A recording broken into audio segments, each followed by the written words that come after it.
Well, good morning. Oh, no, we're not good morning at all. Clicked the wrong button. Here we go. Welcome back. We are in the rough part of our season for the autumn. When I said the rough part, we are taking this week to iron out a few things. And next Monday, no, not next Monday, because next Monday is a holiday. But next Tuesday, we will be back with really a full-scale set of new programs, new ideas, new thoughts, some look-backs, because we're going to go into the archives, and we'll actually be, hopefully, We'll be all good. We'll be all good. Well, yeah, we're back from our 2-week break. This is our first video back. I'm happy to be back. You? I know you've been working anyway, doing lots of little bits and administration work, but I'm excited to be back. Got lots of good stories I've accumulated over the 2 weeks off. The biggest story of today is Tyson Fury's cousin was killed in Manchester. So we'll go into that a little bit more detail in a bit. My break was quite good. I went to Cornwall and Norfolk during the 2 weeks off. Spent 5 days in each place. How was your break, Keith? Yeah, well, I didn't go very far at all. I went from the edge of Lewis into the centre of Lewis and back to the edge of Lewis a couple of times. But other than that, the unfortunate thing is, of course, I'm quite totally incapable of leaving stuff alone. And so I've been playing around with various ideas and thoughts and programs and so on. And of course, the very first thing to happen is that I can't find anything that it never ever seems to show up here, what I've actually saved. So we'll have to look for that in a minute or two. He's done some reorganization with the files, which is a good thing. But once you reorganize them, you tend to lose them quite easily. Oh, isn't that the truth? Isn't that the truth? I never ever quite understand why we have something that says right here it says share. Here's the video file, right? And what comes up? Not the video file that I just had in front of me. Where on earth do these things go? It is beyond me. Here we go. Autumn schedule. Yes. So the autumn schedule should have things in it, but it's not going to. It's not going to work. Not for me. There we go. Right now, let's just do the break and egg intro. Do the break and egg intro. Is this our new intro? Yeah.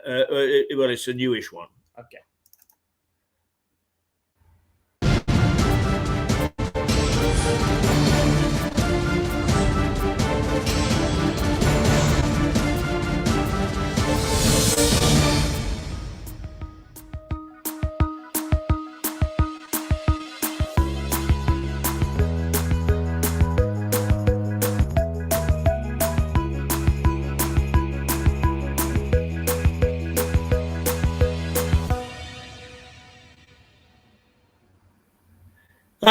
There we go. From the crack of an egg, out into the universe, back into Lewis.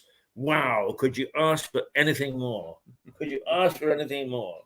Let's just tell you to start off with that it is the 22nd day of August in the year 2022. Not an auspicious year, I fear, because we are, as usual, facing all sorts of mayhem and doom and gloom on the national front and on the international front, for that matter. Nowhere in the world is much better than here. So I'm afraid that we are facing a lack of leadership, a lack of initiative, and what's been let go over the last year or two is coming home to roost. And we'll go to the headlines in a minute, but just to tell you that it's probably going to be about 21 degrees today, much cooler than of late. But this is going to be the coolest day of the week, according to the experts. What we are going to experience is a heat wave again. Well, at least it's going to creep up to 24, 25, 26 during the week. And although we forecast for a little bit of drizzle, which hasn't arrived yet today, we are not going to get much rain during the week. It's going to be hot, hot, hot. Well, he likes it. He goes to the beach, for God's sake. I personally find it's only a reason to dive into the pub. I don't like the hot weather because I can't deal with it, but I do like going to the beach during the hot weather because I can swim in the sea for hours. I love it. Ah, you go and do you take a straw so you can breathe while you're lying in the street? No, I don't. Right. Okay. Well, that's the forecast of the weather. Now let's go to the headlines because the first one is it's in the Metro. The Metro. Tyson's fury at Cousins' killing, and there's been a steady line of criticism, including having a go at Cressida Dick, the head of the Met, who is sorry. I thought she resigned. Well, she's gone. I think she's gone anyway, or at least she's been forced into the background. And because of the question of the increased knifing in London.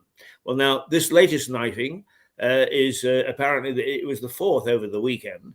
It was in Manchester, in a place called Altrincham, and it just so happens that it was the cousin of Tyson Fury, the world boxing champion, and as a consequence, of course, is that Tyson Fury has had a go at the police and said this is silly nonsense.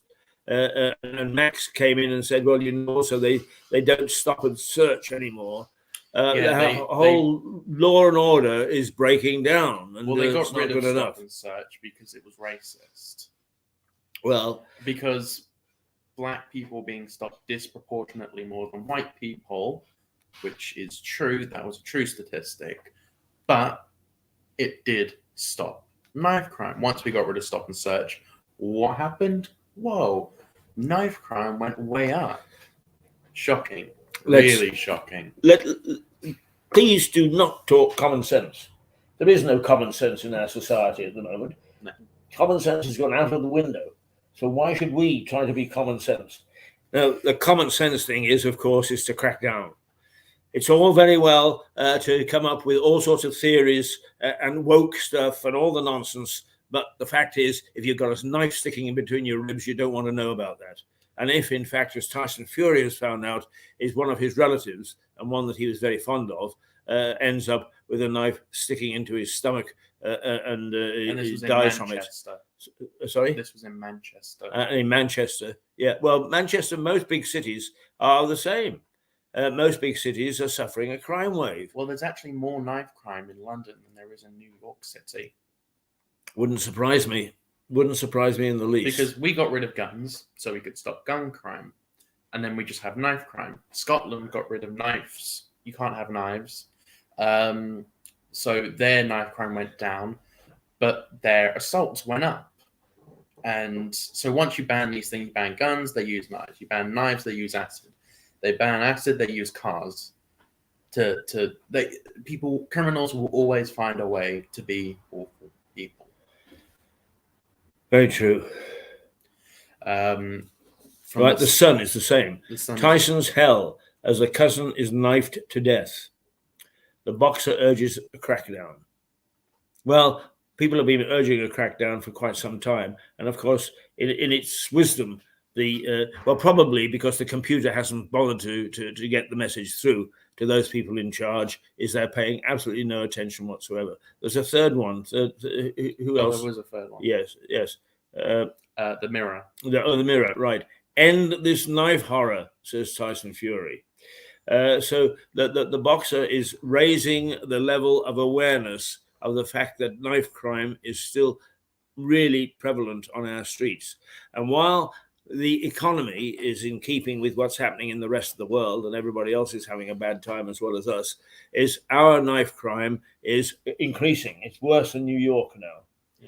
So, if you want a stroll through the streets without being attacked, go to New York. Don't try any of our that's not major good cities. advice, actually. That Actually, isn't good advice. Actually, I have to say that with all the last time I was in New York, I went down a couple of alleys late at night to try looking for a restaurant and so on, and I didn't bump into anybody, let alone somebody with a knife. You were in New York. It was what, the 90s? When was the last time you were in New York? It was in the late 90s. Safer. No, it wasn't. Are you sure? Yes. Go and look at the headlines. Well, the headlines say a different thing. If you look at the actual statistics, I'm sure it was safer in the 90s than it is today. There's a lot more crazy. New York in the 90s was worse than it was in the 2000s. Believe me, it was a very dangerous place, say the least. Big cities always are. Right, anyway, let's look at the rest of the headlines. Do you want to go back to the top? The I. The cost of living debt crisis, fears over energy bills. And essentially, what this story is about is that some people are the direct debits are being cancelled by millions of people. It says 1.7 million households have cancelled direct debits to energy suppliers, and bills are expected to skyrocket to £3,500.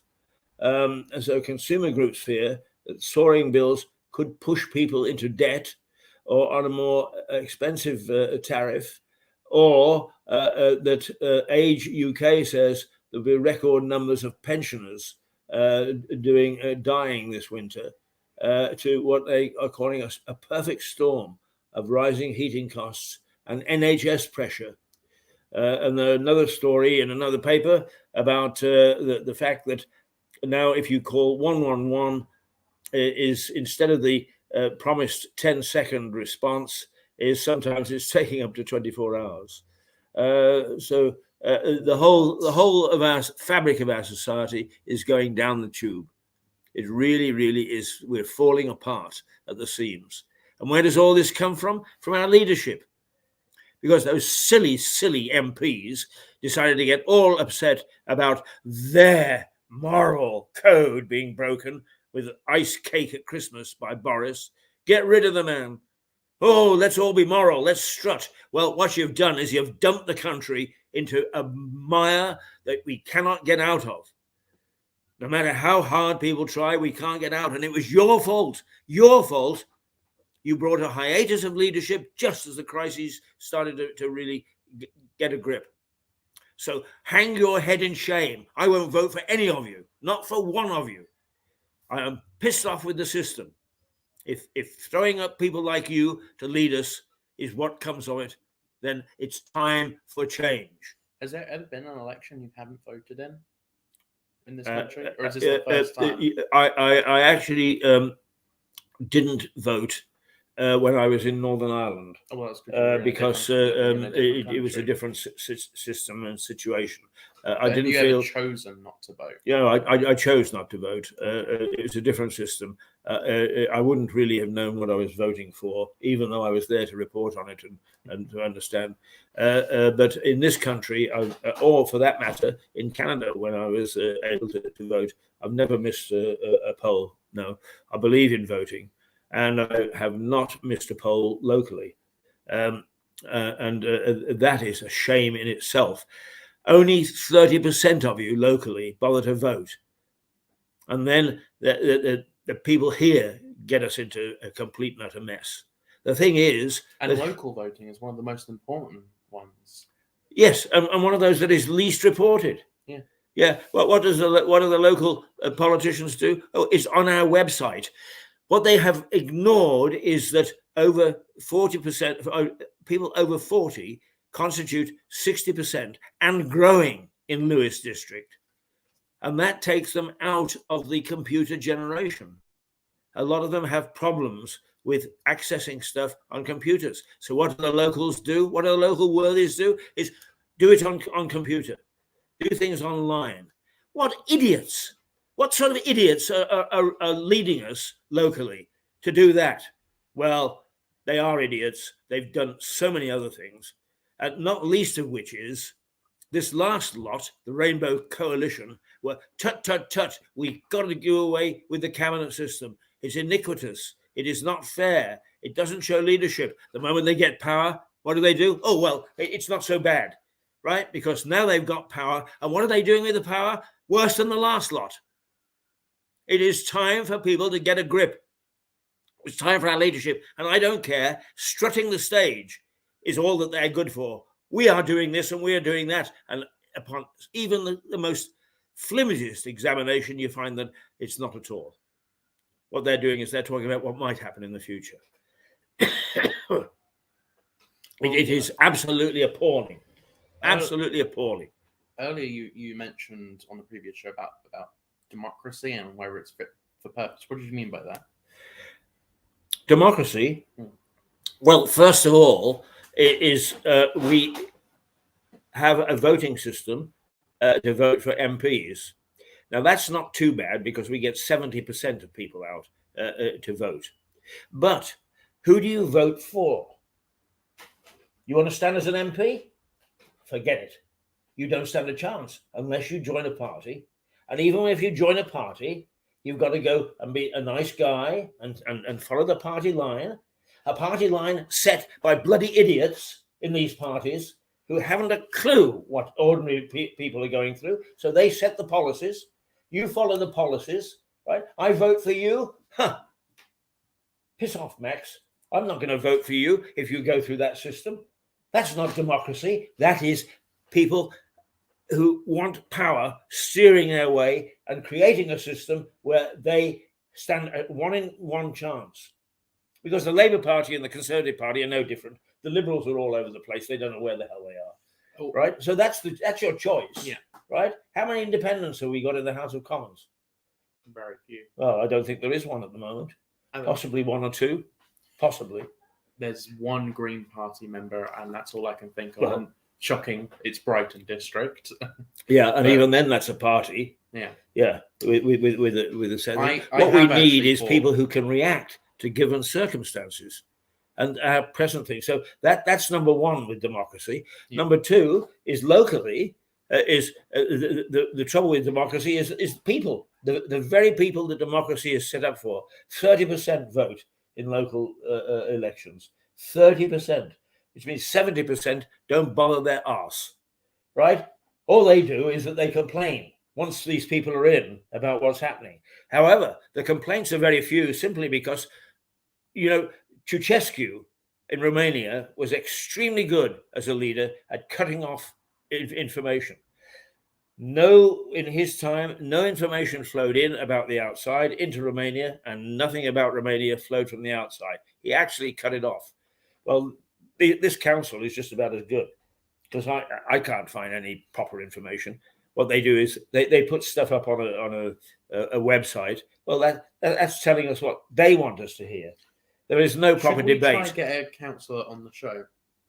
Oh, we've tried. I actually was introduced to the leader of the council. I forget what his name is now. The bloke from who represents New Haven. Yes. He'll come on the show. Do we ever hear? No. The present mayor of the town council is a lovely lady. I like her. But will you come on? Oh, yes, Keith. Yes, I will. Yes. Oh, we're very busy at the moment. Busy doing what, Shirley? Busy doing what? For God's sake, start to let us know what you're doing, because nobody knows. You're all secretive. You're all here. Is it because you're ashamed of what you're doing that you won't let people question you about what you're doing? And it's not just you, it's the whole pack of you. The only good one down there is Stephen Catlin, who actually was good enough to stick his head above the parapet, and you stopped even him coming on this program. It's absolutely outrageous what you do and how you behave. And yet you ponce around telling us what good things you've done. Well, what about all the bad things? There's absolutely... What about the homeless, right? People actually dying in some of your things. I actually have experience staying in one of your homeless places. It's appalling. And then what you charge is even worse. And do you do anything about it? No. What about mental health? Everybody's pouncing around about mental health, what to do. Do you do anything about it? No, you don't. It's appalling. And once again, I've got personal experience of that. What about social housing? Oh, you keep on saying that you're doing it, but it's not. It's appalling. Even parks are well kept. But some local councillors actually had to beg the county council to let them look after a park for free. What? Stephen Catlin looks after a park on Western Road. It's only a small one. The Hidden Garden? No, he looks after the Hidden Garden, but he looks after another one up on Western Road. And the fact is that ultimately, when they found out who was supposed to be looking after it, is that they actually sent him a letter saying that they were going to charge him a £500 license for looking after it. Would you believe? I mean, that's how stupid some of these things can. Okay, they overturned it. In fairness, they overturned it, and they said, "No, we're not going to do that." But the mere fact that the system is crazy, because how many things get through? Also, this council is a trustee of some of our parks, the parks where a lot of football is played and cricket is played, and people go to, and they haven't paid the tax to the Charities Commission on it for almost 3 years, right? Oh, all sorts of excuses, but they haven't paid it. And it's outrageous the way that this council carries on, and nobody. Now, let me tell you this, and the reason that we motor on, because we get very little encouragement to keep this television station going. In fact, most people would love to see it shut down. But a Harvard review showed that with the shrinkage of local media, and believe me, have we had shrinkage? BBC Brighton occasionally covers something. The Sussex Express has moved out of Lewes, not sure where it is. So we have no newspaper. They occasionally cover big headline stuff like the bus station fiasco. But we don't really have anybody asking questions anymore. Well, for a good year, we asked questions. And what happened was that they just stuck their head in the sand on the basis that if we don't say anything, we can't be held accountable. It's absolutely outrageous. And what the Harvard Review says, that with the shrinkage of local media, is local governance gets worse and council tax goes up. Oh, well, council tax certainly has gone up. And local governance continues to get worse. And if you think, local councillors, that we are being unjust to you, here we are every morning. Oh dear, I just dropped something. Every morning from 8:30 till 11:30, and we've made the open invitation. Mind you, the corporate sector is just as bad. The open invitation to come along, state your case, talk to us any morning. Well, I'll tell you something. We get somebody from New York much easier than we get somebody from Lewes. That's the situation. And it is not good enough. It doesn't matter whether we're good, bad, or indifferent. That's not the point. And if people think that we're bad or we won't go on because they're bad, that should not be your choice. We exist. You should be ready to explain on any medium that is local what you're about and what you're doing. And you haven't done one little pip because you're so bloody ashamed that you cover up. That's why. And it's about time that this council started to look at itself instead of praising itself and patting itself on the back, which is the sign of all politicians at the moment, is get with it. Realize that our society is creaking, that we need leadership. Provide leadership instead of the way that you ponce around. You shouldn't be in power. You asked me what I meant about democracy. I hope that you've begun to realize just how I feel about it.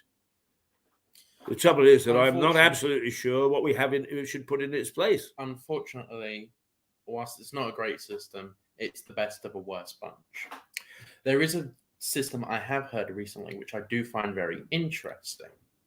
It's still democracy, but what it is you vote, but you vote for 10 people. So what you have is you vote for your number one option, which would have 10 points. You vote for your number two option, which would have 9 points. You vote for your number three, and you don't have to vote for 10 people, but you can. So what happens is, so say I want to vote for the Libertarian Party myself, because I am a Libertarian.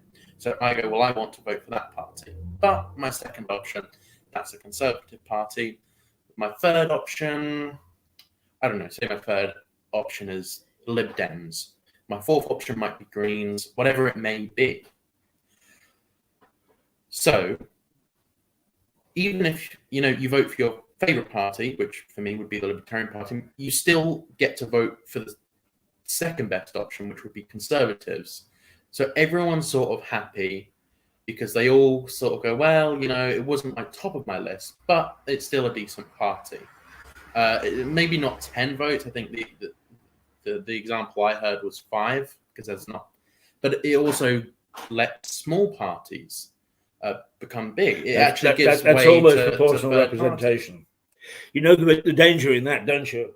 Is that the Yeah. big party, if they are short of a mandate, go to the little party, and the little party wags the dog. That's the big problem with that system. Right. It is a variation of proportional representation, but I'm not a fan of proportional representation. No, neither am I. The, It also gives the big way. problem is it gives way to corruption. It also gives way to what the people in the big cities want, and without any consideration of small towns, villages, or rural countrysides. Yeah. They think they know what's the best because I live in London. I'm important. I know what's best. And there are lots of people in London. Yeah, actually, it is interesting what you say, because that issue has arisen in the last week too in discussions, and that is that much of a decision is made on the basis of what the city wants, and the understanding what life is like in the small town. It's like they vote on issues like farming. They're all MPs. They're all mega, mega rich. They know nothing about farming. They know nothing about the working class. They know nothing about anything. They don't even know about themselves, except that they stuff their pockets. They certainly know a lot to do with big business. I wouldn't say that. And even big business doesn't understand big business at the moment. It really doesn't. It's in bad shape. With money. Yes, you're quite right that the banks terrify politicians, so they bow down to them. The banks are in dreadful shape too. Everything is in dreadful shape except for Mirador Television, where we are not afraid to actually call the shots and get you so riled up that you'll actually start to throw brickbats at us. And that's what we like. We like to have you yell at us, like to have you tell us that we're wrong, like to have you tell us, don't get off the pot and stop being so silly. Because then perhaps you will start, or your supporters will start, to explain what it is that you do think, what it is that you are doing. So it's the only way we know of kicking you so hard that in the end that you yell back. So I've heard this a lot from Conservative voters recently between Liz Truss and Rishi Sunak. What people want the most, from what I've heard, is Boris Johnson. Well, that is in one of the papers today. Oh, it is? Yeah, it is. Should we go to the Daily Express for our next headline? Yes, okay. Right. The Daily Express is get paid to turn off your washing machine. Apparently, between the 5 o'clock in the afternoon and 8 o'clock at night, or 7 o'clock, something like that, is the time when everybody uses their washing machines and their dishwashers and so on and so forth. And that's where there's a great surge of power. That's where the cost comes from.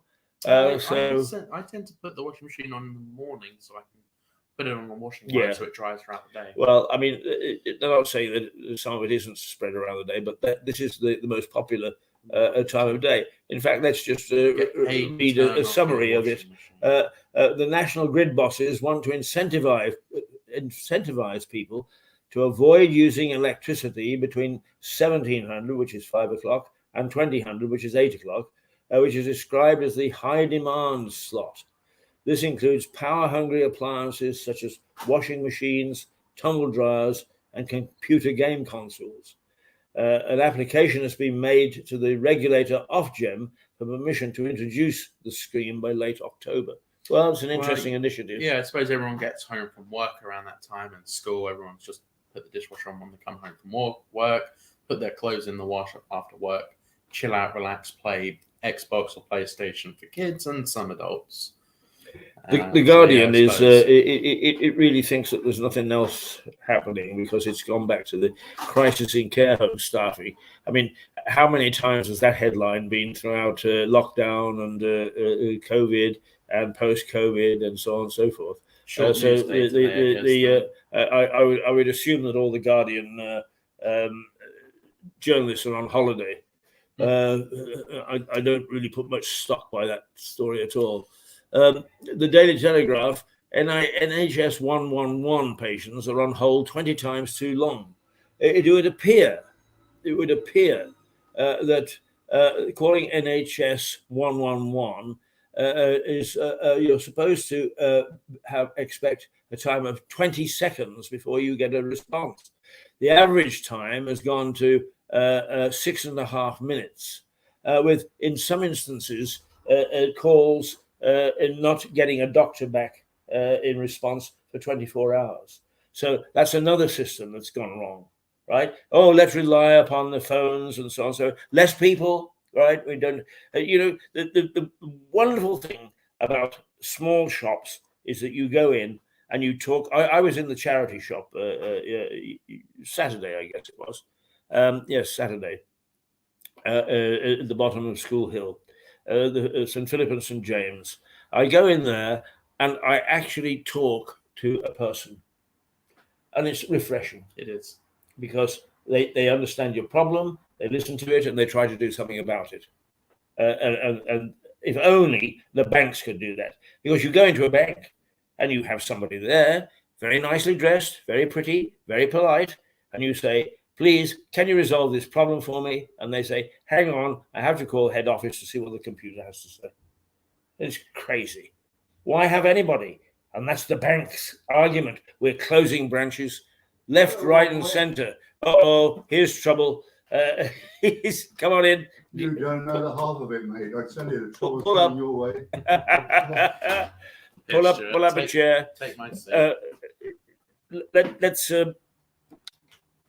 right in the middle of a rant. We got plenty of headlines left. Max, want to go in Live Financial Times for me? Yeah. Yeah, you can use this card, right? Yeah, it's contactless, right? Yeah, it is, yeah. I tell you something, I'm in a fucking rage this Oh morning. god, so is Keith. Oh, bloody hell. My rage is probably going to outdo yours, I can tell you.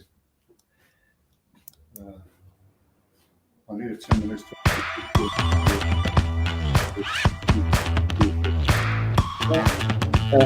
Go and sit down. I'm in a rage this morning. Oh.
is what I was saying is, when you saw my lips move, I'm loaded for bear, and the holiday has really done a lot for us because Max came in full of piss and vinegar, and who's come storming in through the door saying that he's effing well, really pissed off, is but Stuart Dolby. Okay, Stuart, your turn. Right. What's I've really getting your goat? Well, the absolute total incompetence, ridiculousness of the government, so to speak. On the Today program this morning, Greg Clark, the energy minister, said that we are going to actually we are going to have windfall tax on the North Sea because half of our gas comes from the North Sea. Actually, wrong. Totally wrong. The BP got rid of most of its North Sea assets 10 years ago. I was there when they sold it to a different company. Next thing you bloody well know is that a wonderful leader of the opposition, Keir Starmer, says that we are going to find 29 billion by a windfall tax on the oil companies. Look, BP, for example, made a profit of 6.95 billion or whatever, billion, I think. And he said, so we're going to tax them. And I said, well, actually, BP doesn't have any oil or gas assets to speak of now. Secondly, that 6.95 figure is a global figure. It's not just the North Sea. It's a global figure, right? BP happens to have wind farms and solar panels and not nuclear anymore in America. So when they say, we're going to get a lot of money from BP, they're not going to have a lot of it. Secondly, this is really fun, this one. Liz Truss says she's going to find a long way to support the poorest people in society by reducing taxes. Well, the poorest people in society don't pay taxes, do they? So what the hell is she talking about? God almighty, what's all that chaos? Well, now, and the next thing is, when they all start talking about the energy cap, right? Jonathan Brearley, who actually happens to earn £310,000 for being incompetent, okay? And he says that, we're now going to have they pay for what is it? An energy cap every 3 months. That means it's going to go up every 3 months, right? Right. Now, next thing you know, they say we're going to have it in September when they're supposed to have it in October. So they're having it in September, October. It's going to go up to 3,300. And then it's going to go up to October, possibly to 306, something like that. 3,500, they quoted in the paper this morning, But it's all over the place. Then, in January, it's going to go up to 4.2. And then one of these stupid groups that say they know about all this, they say it could go up to 6,000. That means the average house will have to pay a bill of about £500 a month. A month? A month. Yes, that was what it. Yes. It's driving me bonkers. It's really, right. And it's got no. The real thing is, okay. Now the real thing is basically, okay, that the companies are supposed to make a profit because that's what capitalism means, and so forth and so on. But do they have to make an excessive profit when they are getting right? There was a thing came out recently, said to come from the Bank of England, that right here we go. British Gas, which is one of the big five, right? British, the big cartel of five big ones, right? Right. They made a profit of 1.3 billion in the January to June period, right? They're supposed to be investing the money in reducing bills and actually giving a better service. and yet they're making all this bloody money. And Chris Shea, the boss of Centrica, which owns British Gas, has a salary annually of 2 million quid. Scottish Power, another one of the big six, Keith Anderson there earns 1.5 million. Right? Bessie Lewis, I can't read this. Samuel Lewis, Lewis Midler, EDF, gets 1 million, and the top executives of EDF get 4.5 million to split between them. It's just wicked. It's absolutely obscene. Well, it is, and the fact of the matter is that I said this morning the incompetence of our leaders in the democratic process, whether we're talking about Westminster or whether we're talking about Lewis, is absolutely appalling. I would get rid of all of them. But I also said, and Max made some comment about the corporate sector, is the corporate sector is just as incompetent. It's got the same sort of people. It's a generational thing. It's a whole generation. Well, no, it's like lost generation. It's like the financial crisis of 2008, where the bankers, who were really dumb, as they can just about lift their elbow. But I mean, they made fortunes, didn't they, at the government's expense? Do you remember Lloyds was nationalised effectively? Yes. And the people who ran it were paid a fortune. That's right. And actually, Lloyds Retail Bank is I find absolutely appalling in its treatment of its customers, and yet it was my money that helped support it, and yours, and his. Right? I mean, the other thing, now we've got the water crisis. So now this is very, very interesting because I told you earlier that we've got this. I've sponsored a show, the River Show, art exhibition at Star Brewery Gallery there, right? Yes. And the original thing was that it was to show the colour and the wonderful nature of our rivers, but also the climate news.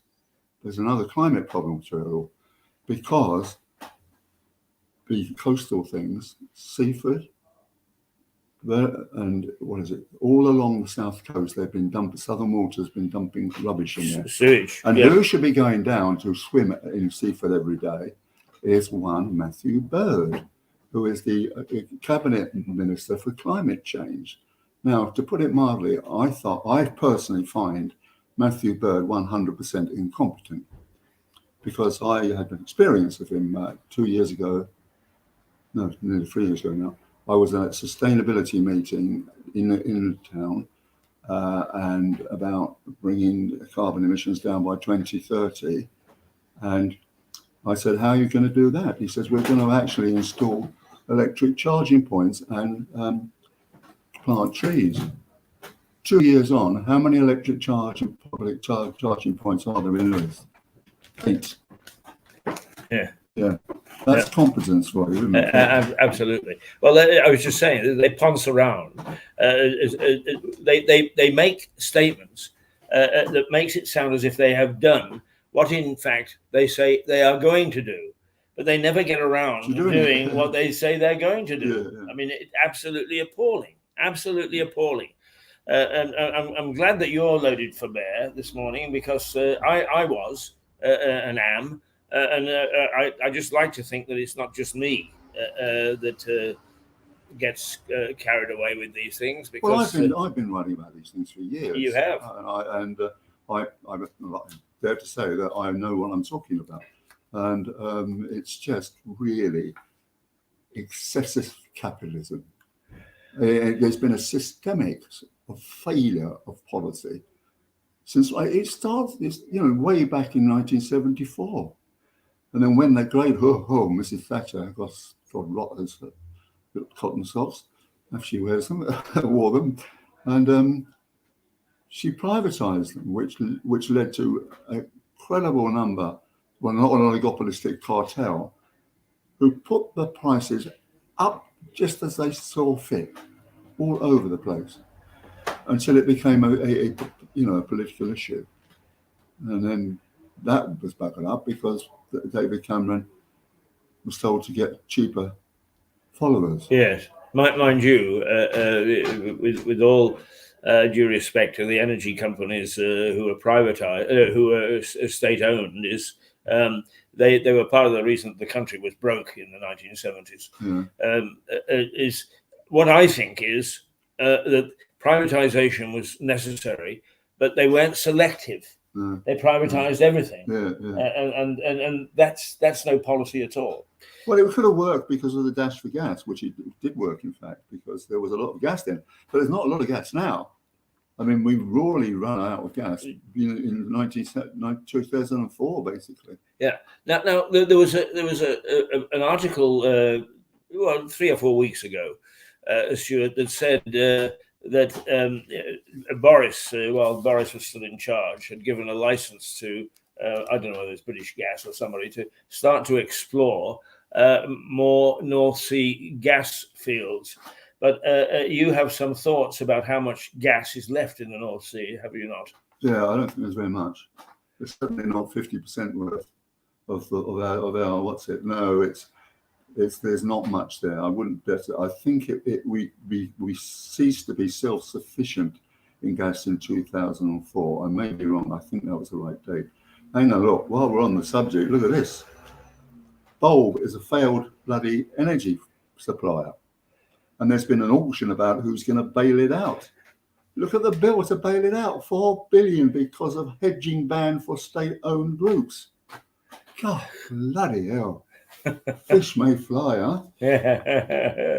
The country is in a mess. The country is in a total mess.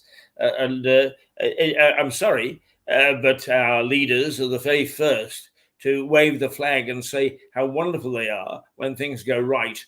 But very, very loath to wave any sort of flag and say, God, we got it wrong, when things do go wrong. Nobody's prepared to take the blame. That's quite good. Yeah. This paper's never wrong, you know. The FT. He worked for the FT. And it's got a very good pension.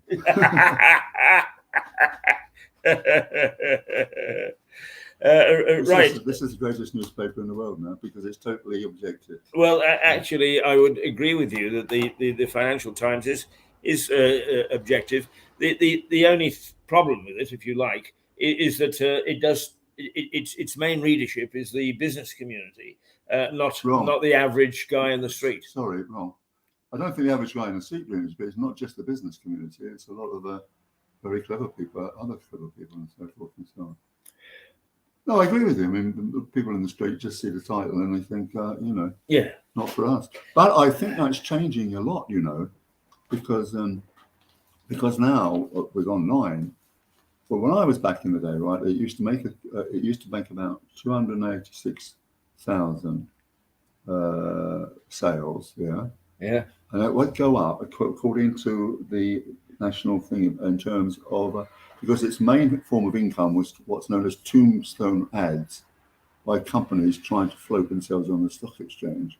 So in a good year, they would sell about 400,000 copies in its very best year, but in a bad year it would go down to 286. So it went like that and so forth. So, but of course, globalization and the internet has changed things because it's now like a Premier Football Club because it makes money, whereas all the other newspapers don't. Whatever Murdoch might say, right? They can afford to buy the best people, right? They're like see what I mean? Yeah. And so now they have this thing called, Big Read, whatever it's called. And there's some wonderful, fantastic articles in the FT now. They really are. I think it's caps anybody. And, it's objective. Even the New York Times, when it came to Trump, wasn't objective, was it? No. I think it's a fantastic paper. I think it's a good paper. I'm very proud of a 36-year career there. How's that? Bit soppy, isn't it? Anyway. And Horatio Bottomley is your hero. No, I said rationally Bottomley sounds like somebody from a bloody seagoing novel. Yeah, I'm pulling his leg because Horatio Bottomley, who lived no more than 5 or 6 miles from here in a little village called Upper Dicker, was one of the great con artists of the age. He became an MP and so on, but he went to prison for being a con artist. But he founded two newspapers. One was John Bull, which was a jingoistic paper during the First World War, designed to urge young men to go and fight in the First World War. What a disaster that was. But the other one was the Financial Times. It must have been Financial News then. I think it was the Financial News then. Well, no, it was called the Financial Times, I think. But of course, it has changed its spot since. Yeah. And there is no suggestion, incidentally, that the Financial Times was part of his con. It was the other papers that, basically what he did was he had competitions in the papers, and he made sure that his employees won the competitions and then fueled the money back into his own pocket. It's a good wheeze until you're caught. Somebody queries where that went to. Now, Stuart, I'm very interested to get your view on this story, which is in the Mail, is a new blood test could stop 1 in 10 cancer deaths. And that they are now trialing, you just take a sample of blood. And I think it says that could prevent as many as 1 in 10 cancer deaths, and that it will identify up to 50 different types of cancer before it starts to manifest itself in the body. It's really moving ahead. And with all the bad news around, that seems to me to be good news. So what's your reaction to that? Well, it's very good news, but it sounds a bit far-fetched somehow. Well, I mean, I've been involved in having blood tests because I'm anemic, apparently. And when about a couple of years ago, you might remember, when I was diagnosed with prostate cancer many years ago when I was 55, and I didn't think I had it because the prostate PSA is not very totally reliable. Anyway, they offered you. I was very fortunate. They offered you 4 or 5 things. 1, you get rid of your prostate. 2, you have radiotherapy. 3, you have testosterone tests, which gives you tits, which is not a good idea.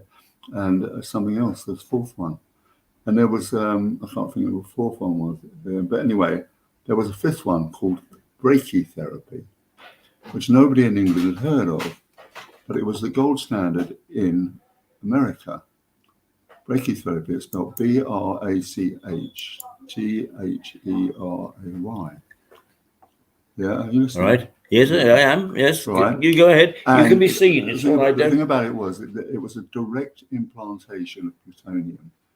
It wasn't like radiotherapy, which was carpet bombing. This was precise bombing of the prostate. In the prostate. Are you with me? Yes. So I came in at 6, and they get very worried if you're 4 on the PSA, and 6. And so I took this therapy, and I went down to 4, and I went down to 1.3, and it's been that ever since. Almost 30 years. So I go around telling people to have a look at this. And I hope it's helped other people because it was amazing for me. Yeah. Just to get it. But people had never heard of it, Yeah. Yeah. Well, I mean, I think particularly since you had that strike of fear that I'm terribly sorry you got cancer. I thought that actually you would be interested in this story. You say it does sound a wee bit far-fetched, but strangely enough, I mean, I must say that if there is one successful area, is medical research seems to have been our strong point. I think it has been. It's been marching forward. No, in fact, I've got a follow-up to that. Recently, 2 years ago, I can't remember what brought it on, but I was having one of my tests, right?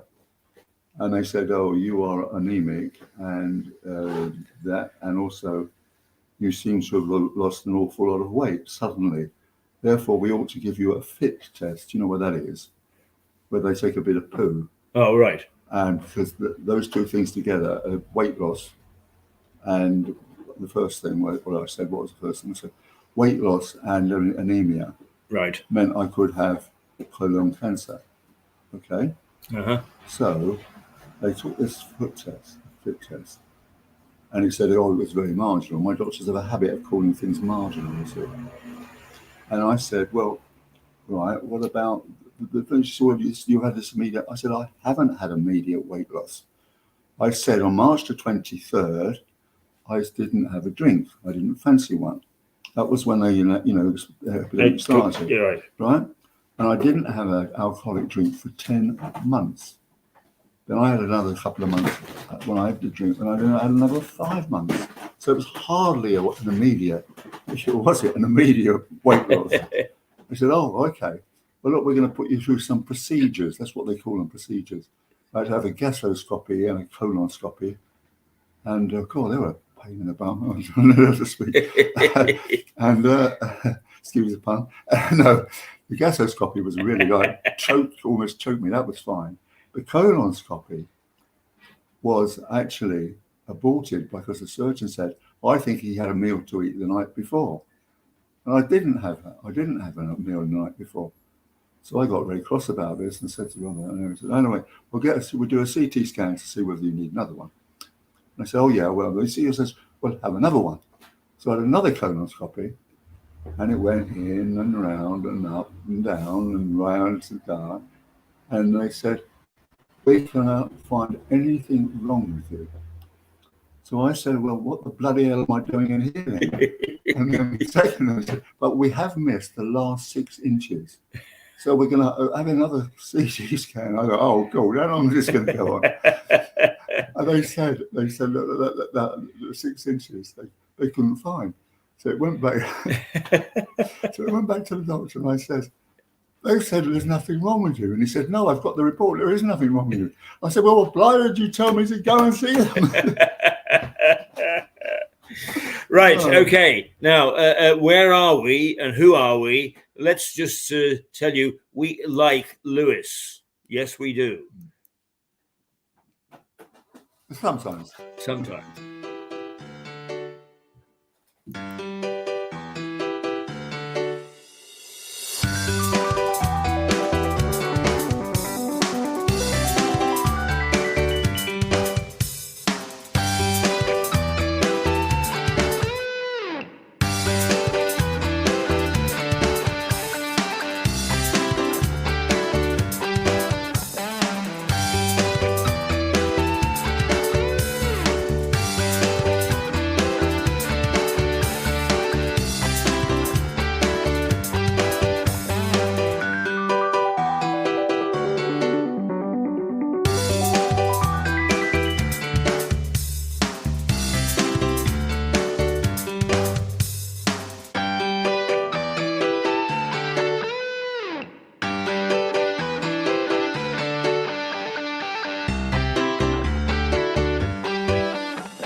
And we're back. Sorry, I missed that. So we're going to be talking briefly about a story about Southern Water, is it? Well, briefly, yeah. All right. Well, do you want to get the conversation started? Well, Southern Water has always been rather bad news. They have been dumping. Apparently, what happens is once they've been into the heat or the treatment centres, they are allowed to actually dump the sewage onto the environment, which doesn't make a lot of sense. But apparently, that's what they do and what they can do, and nothing is done about it unless somebody brings an act against them. Well, I think some years back, after 16,000 dumpings, Southern Water was fined about 1.9 billion or something like that. And now recently they've paid 90 million in a fine because what they've been doing in the South Sea coast and dumping in our river. The Ouse apparently has been received some. Why don't you actually find out which South East coast have been suffering recently from sewage being dumped in? Okay. I think so. I did just quickly look because recently, there's been water shortages and there's the hose pipe ban. So what I did was I looked up how much water is leaked from the pipes in the UK every year, and it was 2.7 billion litres of water lost due to unkept pipes because they start leaking, and it was So it was 7 billion litres of water a year. I was trying to work out, and I realized I made an error in a calculation. But what I'm trying to find out right now, how many litres of water is that a week lost, or even a day? So give me a few minutes. You carry on. I'm trying to do this calculation. So what was it you were saying about Southern? Was it Southern Water? Southern Water is out. But all the water companies are now actually telling us how we can save energy water by not sitting on the loo too long, or not not showering too long, that kind of thing. It's actually ridiculous when you come to think about it. If I don't go under the shower for another 2 minutes, then I'm actually saving. I'm doing the community very good. Well, it's ridiculous, isn't it? They're like the energy people. They're pirates, basically. These people, they earn fortunes. Southern Water people used to be owned by Australians, and the salaries they were paying themselves were out of this world. I think it's now, is it Australian people or French people? It was French originally, then it was, what's it? And as they're a monopoly, there's nothing, the government cares to do about it, which, again, it's like the energy situation. The government has failed, systematically failed. I mean, just imagine that Ouse just dumping sewage in it, killing the fish, and I know people don't really swim in the Ouse, but I mean, and off the beaches, people are going. It's August. It's a holiday month. Yeah, I've been swimming all in it. People are going, well, cold. I have radiation poisoning now. Well. So I did a quick calculation. So I was wrong. It was 1 billion litres a year of water lost. So per month, that's 83 million litres lost due to incompetence. And every week, that's 20 million litres lost a week due to incompetence. Well, and you have to pay by having a hose pipe ban. Well, I don't actually. Well, because I haven't got a hose pipe. Well, most people do. Most people do. Well, it's like the energy thing. The thing is all done on 3-bedroom average house, right? Yes. Well, I don't have an average 3-bedroom house. I have a 2-bedroom house, cottage, right? Well, I And have my- an average 3-bedroom house. Right. where I Okay. live. Well, my energy. In fact, I reckon. But yours is quite an old house, isn't it? Yeah, So it's quite cold. it's very cold. So you need to have more heating, which costs you more No, than the average hang on a 3-bedroom second, house, would it not? My house is very cold because it's basically in a cliff. Right. Well, right, yeah, right, that- right, right, all right, yeah. and it doesn't get any sunshine, so it's cold all the time, right? Well, it's nice during summer, but during the winter, you've got a bit of a problem there. No, not really, because we I am listening. have a gas boiler, right, Yes. which we're not going to give up, and it is very, very, very effective, because if it gets too cold, it switches on and so forth. Now they want to actually get us to do it with replace it by air-fueled heat pumps, which is bonkers. It's 15 grand to start. So I don't think you can do that. Anyway, our demands on our energy are not very, very high, frankly, because we don't really have we don't really use much energy. It's just simple as that. There's only 2 of us, right? And we got gas heating in the winter. Well, we haven't had the gas heating on since January, right? So my bill has actually gone down because I did a big bit of a trick on old EDF. I said that's all this I know about this. I said I'm going to give £250 a month, right, which is much more than people were paying then and so forth and so on. So that. I got one of their smart meters and I looked at it and it says for 6 months, the cost of electricity and gas was £523. Okay. Mhm.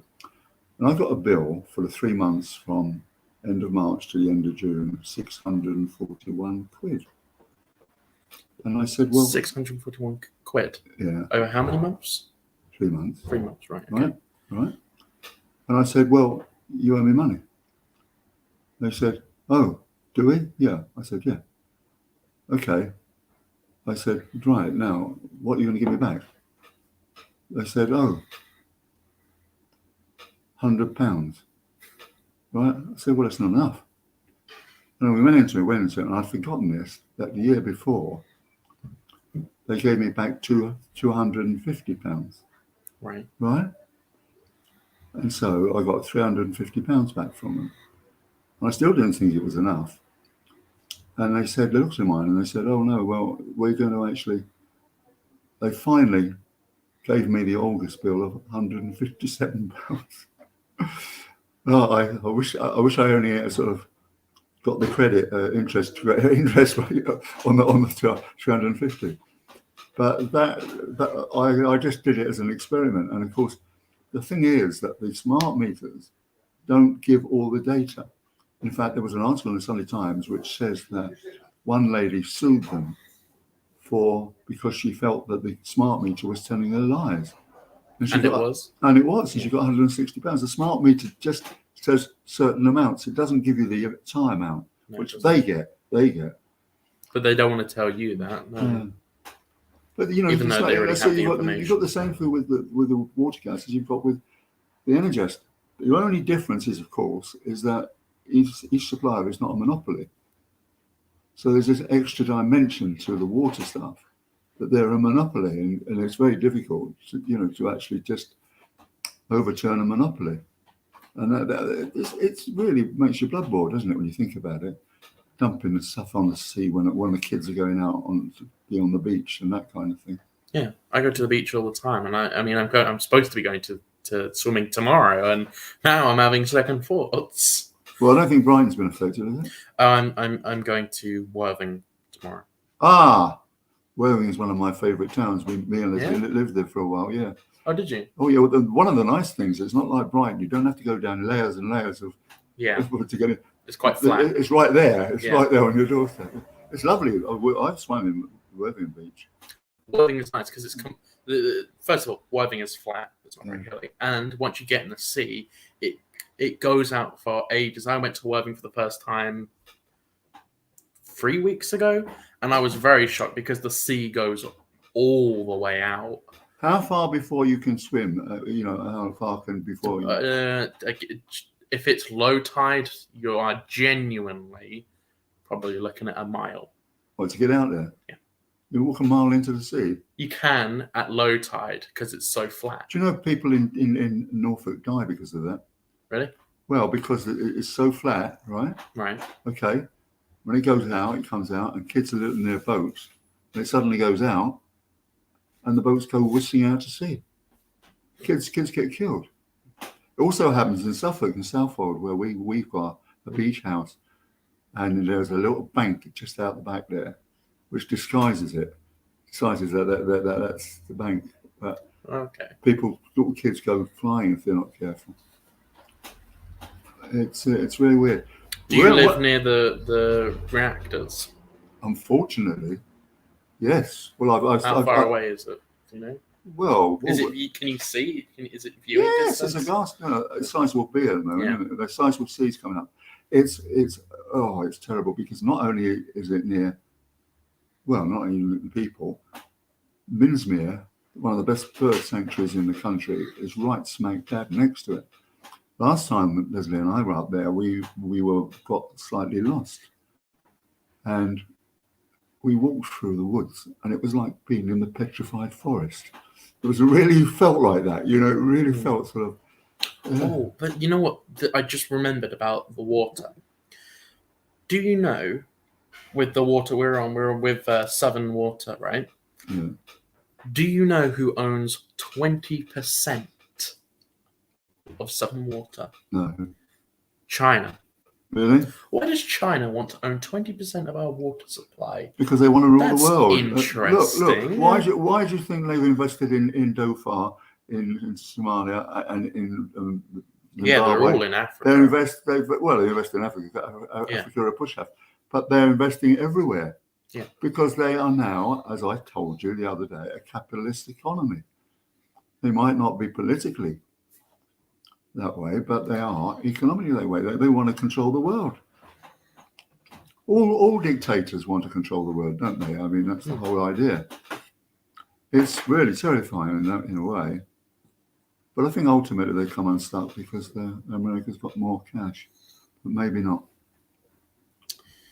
Well, interestingly, North Korea is with cash a lot. They Is it? print a lot of US dollars. Obviously, fraud. Well, they counterfeit, yeah. Yeah, but they're Oh, well, they very, get very, found. very good counterfeits. Yeah, but they can be found. and they get pumped into the American economy. So, Who told you that? That silly bloody website you go to. yes, that silly bloody website I go to. Yeah, it was them. They're warping young minds like yours. But yeah, I think that China owning 20% of our water supply, that is unbelievably concerning. I don't think, if I was put in charge, probably one of the first things I would do. Why is China owning our things? Why does China own 20% of our water?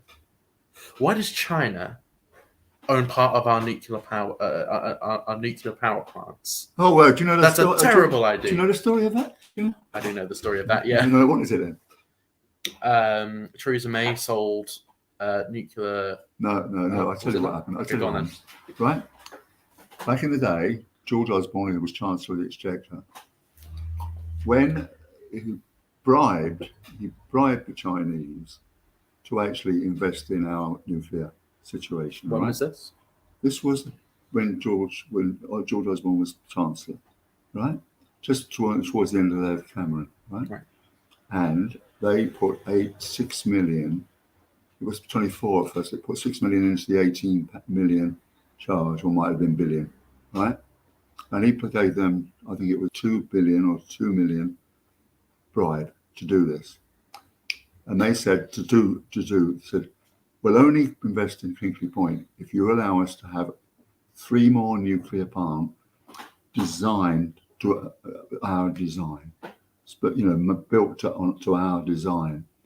And by that time, Theresa May was Prime Minister, and she got the most amazing bollocking from the American State Department saying, "What on earth do you think you're putting nuclear bloody plants for nothing that they can bomb us?" you know, and it was a bloody great Ferrari. Yeah. But apparently it's going ahead. The one of the three are Bradwell-on-Sea, Sizewell-Sea, and Sellafield, the original one where all the people died. And it's awful. I mean, if you went up to stay at our beach house now, it would break your heart.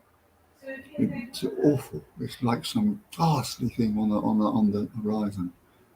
And this thing is going to be almost double the size of what's already existing. They're doubling the size of it. Yeah. Oh, makes you sick, doesn't it? It is ghastly. But then also I think the wind turbines are as well. I don't like them either. I don't. What you got against them? I just don't like the look of them. Same with I don't like the look of nuclear power. Yes, they're good, both of them. They're not. Wind power suffers from intermittency. I've told you this before, yeah. Right? Therefore, well, do you want to know about? They've been heavily subsidised. Right, heavily subsidised. Do they actually make a profit? Wind turbines? They can't be that much. Rampion does. I'll tell you what. Do you know why? Why? Well, sometimes the wind doesn't work. No. Hang on a second. All right. Right. Well, I went to a meeting and so forth, and I said, okay, what kind of subsidies do you get? I said, are you subsidised? And he said, I can't tell you that. I said, why? He said, I get fired. I said, all right, did you get a contract for difference or a rock? He said, we got rocks.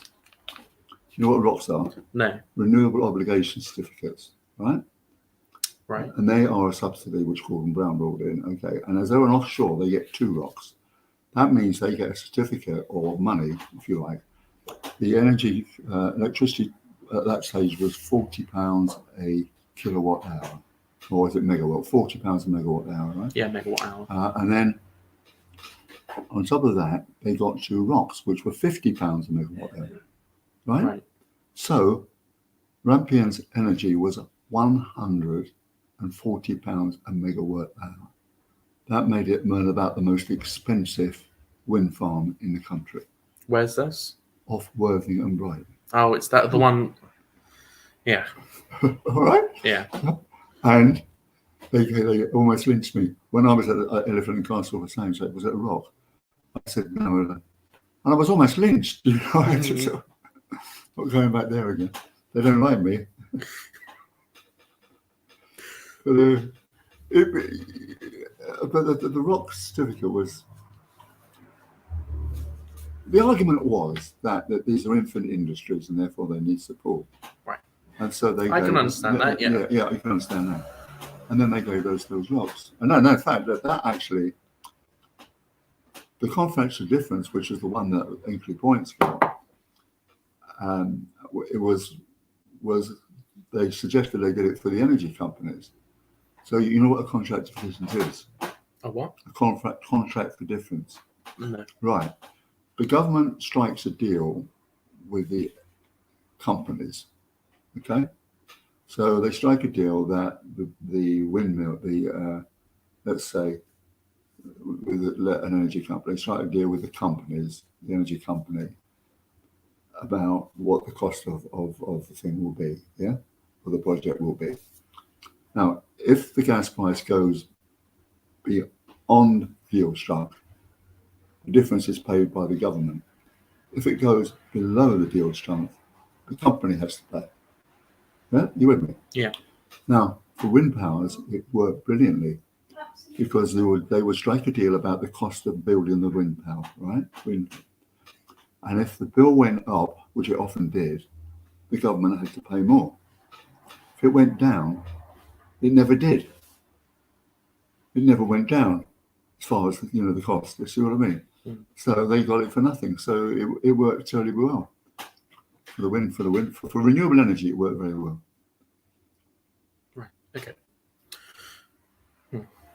What do you think is the best form of renewable? Is it solar? Is it wind? Is it? Well, it's a combination. It's a combination of all of them. Which would you say is the most? Which is the most efficient? Because sometimes it doesn't wind. It's nighttime a lot of the time. It's cloudy a lot of the time in this country. So exactly. You're talking the missing link in this all things is storage, right? Yeah. Right, they are making tremendous strides in storage. I mean, Tesla, old Musk, he's got these tiles which are stored. So They're very good. well, they are very, very dubious. And also, see, the thing about storage is, yes, people can actually do it for a day. But what you want to do is be able to do it for a week or 2 weeks or so forth and so on. And once they crack that, and they are making tremendous strides, don't get me wrong, but they're not there yet. And that is a real problem. Yeah. And when do you remember we had that thing with coal, with my friend about coal? Yeah? Yeah, I do remember that. When the wind stopped blowing in June 2020, yeah? The wind didn't blow for a whole month. Yeah, or something, so didn't it? Boris asked the coal pines to be reopened. Right. The reason was Bob said they were easily available. You couldn't quickly turn on the gas tap, and you couldn't quickly get the nuclear to do it. So you had to be coal. Yes. I think so, yeah. Hang on a sec. Hang on. What time's it open? No, not yet. Sorry. 10:30. Who wants a drink at 9:55 in the morning? People do. I remember one day there was someone behind us who was having a pint before he went to court. I asked him, I was like, oh, what are you doing here? He's having a pint. And he was like, oh, I'm going off to court. I'm like, you're having a pint before you go to court? I'm like, oh my God. No, it's all very interesting, this renewable energy stuff. But as I said to you various times, there's simply, on my website, which we write about it every day, of course, you know, there simply has not been enough investment in renewable energy. And I really feel like Dieter Helm, the government advisor and the professor of economics, he's been banging on about this forever. He said that, you know, there's not been enough investments. There's going to have to be a gas bridge, gas being the least fossil fuel, right? So you're going to have used gas for at least, he says, 10 years. When I said 10 years, he said 15 years. But then one of my guys who writes about oil as well, he says that the way these companies are pushing out their output, right? It could be a generation before renewable energy can fit the match. That's pretty scary, isn't it? Yeah. I mean, I know Iceland is, I think, the only fully renewable country at the moment because they use their, the natural lakes they have. Do you know the Orkney Islands exports renewable energy? Does it? It sells it to Madrid and so forth. Oh, that's good. They have got tidal power, right, which they use, and they've got wind power. And they have an excess of renewable energy, which they are now exporting to Madrid and other towns. It can be done. But you see, tidal power's got problems as well. People say, oh, it's worked 24 hours. Well, actually, if you look at the Swansea barrage, which was aborted, the downtime was 10 hours and the uptime was 14 hours because you've got to have the turns of the tide. And you've got to have the runs in the race. So it's not a 24-hour supply. Okay? Right. That's your education for this morning finished. Everyone's been fairly cross this morning. You came in very cross. Keith went on a massive rant about government incompetence, which was a very good rant. I liked that. So, all right. Well, let's just go to a quick 2-minute break. So we'll go to scenes in Sussex, and we'll be back in less than 2 minutes. So I'll play this now.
Hello and welcome back to Mirador. It's me by myself for the next 5 minutes. Stuart and Keith have gone off to talk about something. But I have found a story. We briefly mentioned it, but we didn't really go into it. There was a sewage dump, but during the torrential rainfall we had 5 or 6 days ago now, there was a sewage overflow. And we were briefly talking about this, but I got a map up of where it's affecting. And this sewage leak has affected all the way from Eastbourne, to Bognor. That's a long way. That's 15... No, it's got to be 30, 35, 40 miles maybe from this sewage leak. So I was scheduled to go swimming tomorrow with a friend in Worthing, but it does not look like I'm going to be doing that.